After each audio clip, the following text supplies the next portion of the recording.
Hey, yo, everybody, what's up? It's your boy Jesse. I want to come to you today with another video. Today, let's talk a little bit about what I tell people when I tell them I became Catholic, how I became Catholic, what made me Catholic. This can apply to people who are atheist, to people who are Christian. I haven't really dealt with many people who are Muslim or any other faith. So I might get into some of that, I might not, we'll see how it goes. But as always, guys, before I get into the video, be sure to hit that like and subscribe button, because you liking and subscribing is the best way to support these videos, and it helps to ensure that I'm able to continue to make videos like this for you guys. All right, I have had people typically who are either atheist or they are Protestant ask me why I'm Catholic. If y'all remember, I had a friend in college who was an atheist that was considering becoming Catholic, but due to where he was from the same place I was from, his family would rather him stay an atheist than be a Catholic. They were Protestants. They did not like Catholics. They assumed that us Catholics, we taught weird things that could get people sent to hell very easily, and that it's easier to come to Christ as an atheist than a Catholic, because I guess they thought if you're Catholic, you think you're a Christian when you're not, or something. I don't know. I have no idea why they would say something like that. That being said, I talked to him a lot about science, philosophy, and some of the stuff, the miracles in the Catholic faith, small things like that. And I want to start with atheist because it builds the foundation. The things I want to talk about build upon each other. And starting from an atheist point of view, you go from there and then you build up to why be Catholic out of everything. And I know some people don't like that kind of argument. It's like, Christ just comes into your heart, this and that. And that can be true for some people, but not everybody is convinced in that way. Not everybody feels that burning feeling that some Christians feel, mostly the Protestants, and they get all into their emotions and whatnot. So we'll start with an atheist worldview. When I talked to him, now this was back in 2013, 2014, because I'm pretty sure he came to college my last year of college. It was his first year of college, or it might have been my junior year and his freshman year, but I think it was his freshman, my senior year. And I would talk to him about this idea of the Big Bang. Let's start there. Y'all know I'm getting my master's in space studies, and I am focusing on astronomy. I love astronomy. Astronomy is so cool to me. But this idea of the Big Bang, everything started at the Big Bang. The universe as we know it started at a singular point, and all that built up, and boom, everything started from there. And we have evidence of that through the Hubble telescope, through some physics and mathematics, you guys, that kind of stuff. And it was actually a Catholic priest who came up with the idea.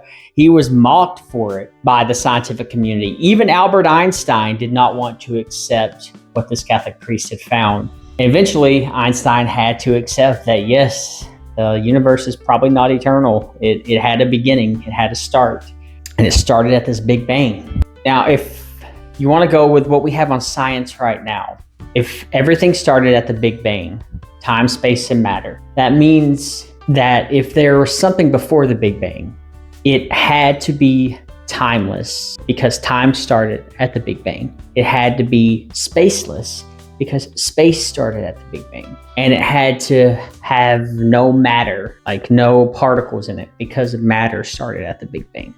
God fits all three of those. The Bible teaches all three of those too. The Catholic Church teaches all three of those and has taught that for thousands of years. A lot of religious ideas that were around, especially before Christ and during Judaism, that time, a lot of them believed that the universe was eternal, or that the universe is part of an eternal mind or something along those lines. Well, not the Jewish people, and now the Christian people, they don't believe that. We don't believe that. So whatever was before the Big Bang had to be timeless, which is eternal. What do Christians believe God is? God is eternal.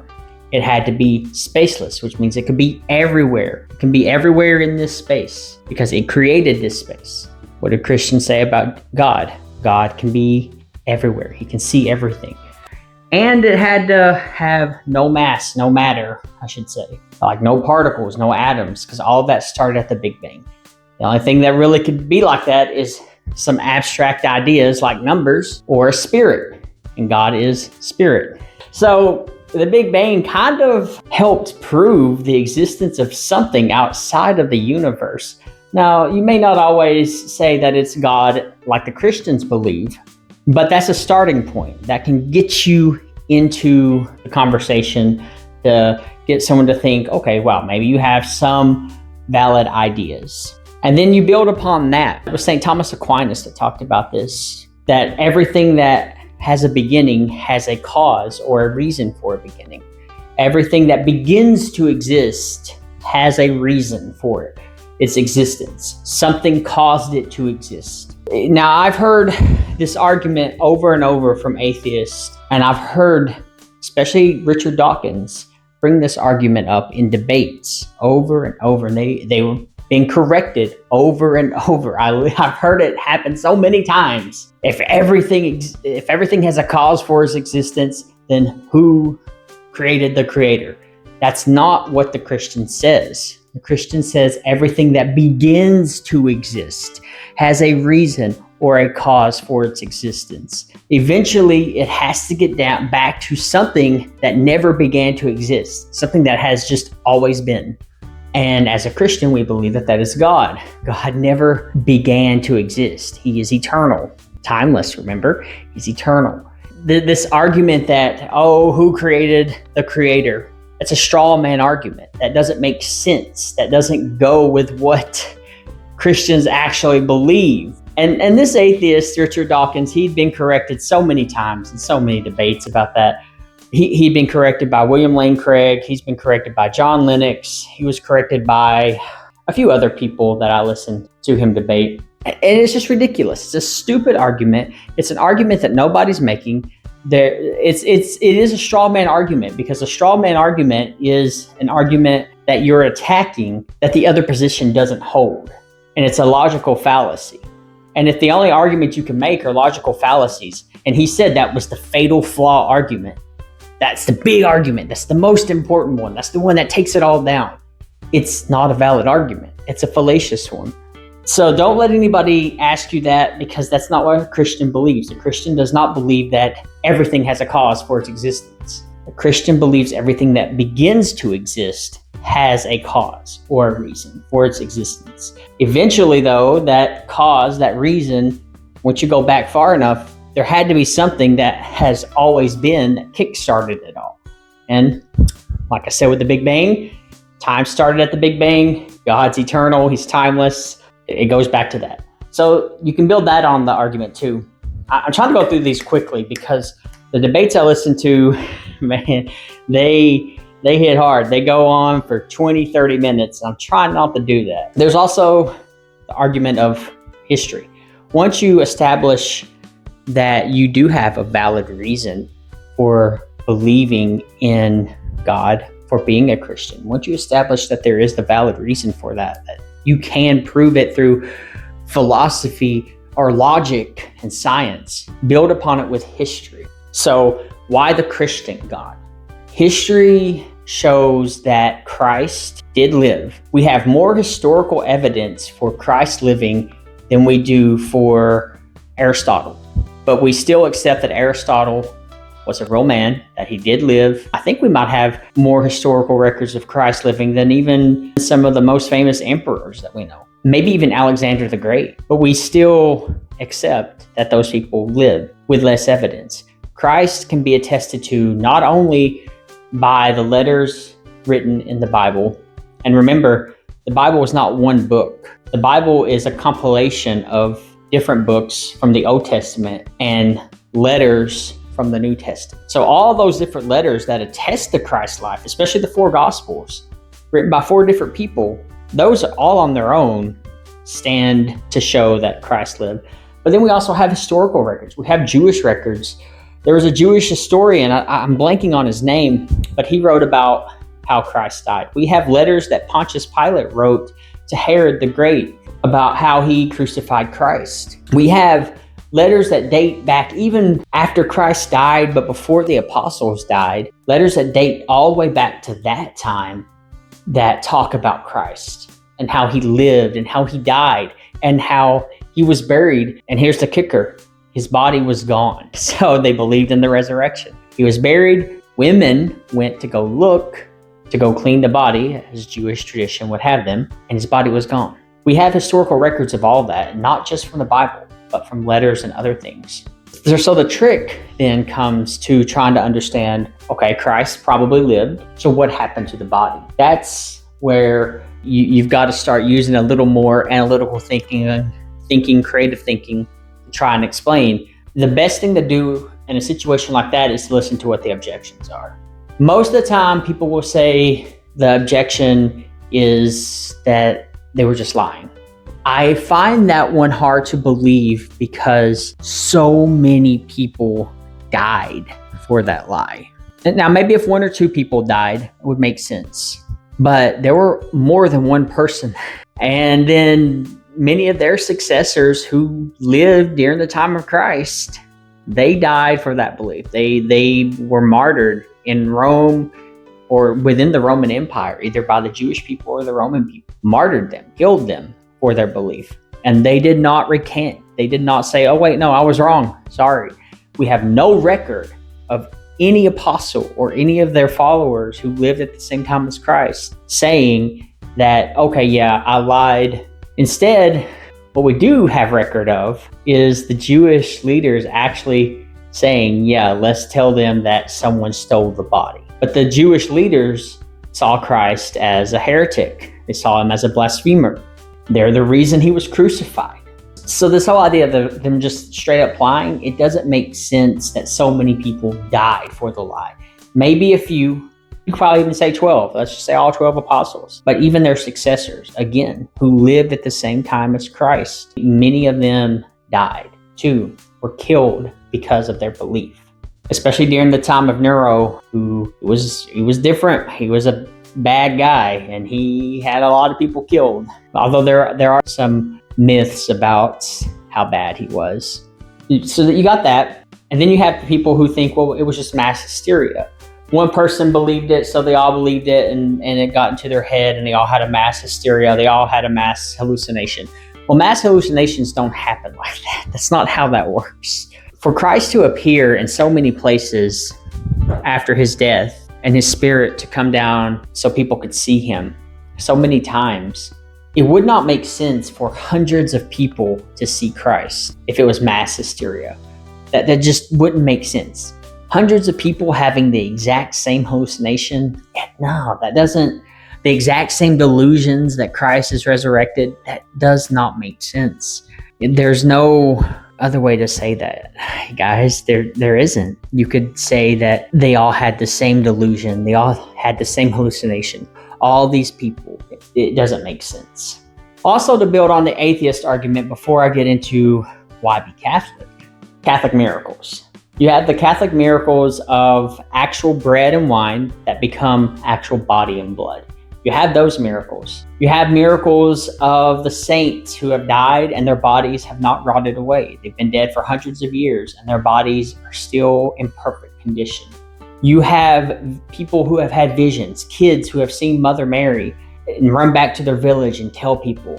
You have miracles all throughout the Catholic Church. Now, the reason I save that more for an atheist, and usually a last resort, because a lot of people don't like to use miracles. For us Catholics, we should not depend on miracles for our faith. That might build up our faith more, but that should not be the reason we believe. Maybe it's a starting point, or maybe it's just something that can help us understand God more deeply and understand the saints more deeply. But it's not something for us to depend upon so our faith is strong and good. If you're depending on that, you should probably do some more studying or something. Just going to tell you. Now, anyhow, get back to the last part, which is why be Catholic. So we've broken down why not to be an atheist, or why to be a theist. Let's put it like that. Why to be a theist. And then we put it on out to why be a Christian. Now, I want to also say, is it more reasonable to believe in a theistic God? Is it more reasonable to believe in a Christian God than non-reasonable? And I would say yes, because of the reasons I've been giving. If you can get them to realize that, yes, this makes more sense, that invalidates every other religion. And the reason it does that is because Christ says, I am the way, the truth, and the life. No man comes to the Father but through me. I am the bread of life. He goes on and on and on about how you need to believe in him. And to believe in him is to take his word seriously in the scripture, to take the scripture seriously, to take tradition seriously, and to take the church that he established seriously. That completely invalidates every other religion because he makes it very clear he is the way. But that's for another day, because that's a little harder and a little more deeper to get into. So why be Catholic after all that? Look at the historical records. We have saints in the early first, or in the first, late first, early second century, who are saying that the church is Catholic, which means universal. They're talking about the Eucharist being the actual body and blood of Christ, and to not partake of it unworthily. We even have enemies of the church, the Roman Empire, making fun of the Christians because the Christians are eating the flesh and drinking the blood of their God.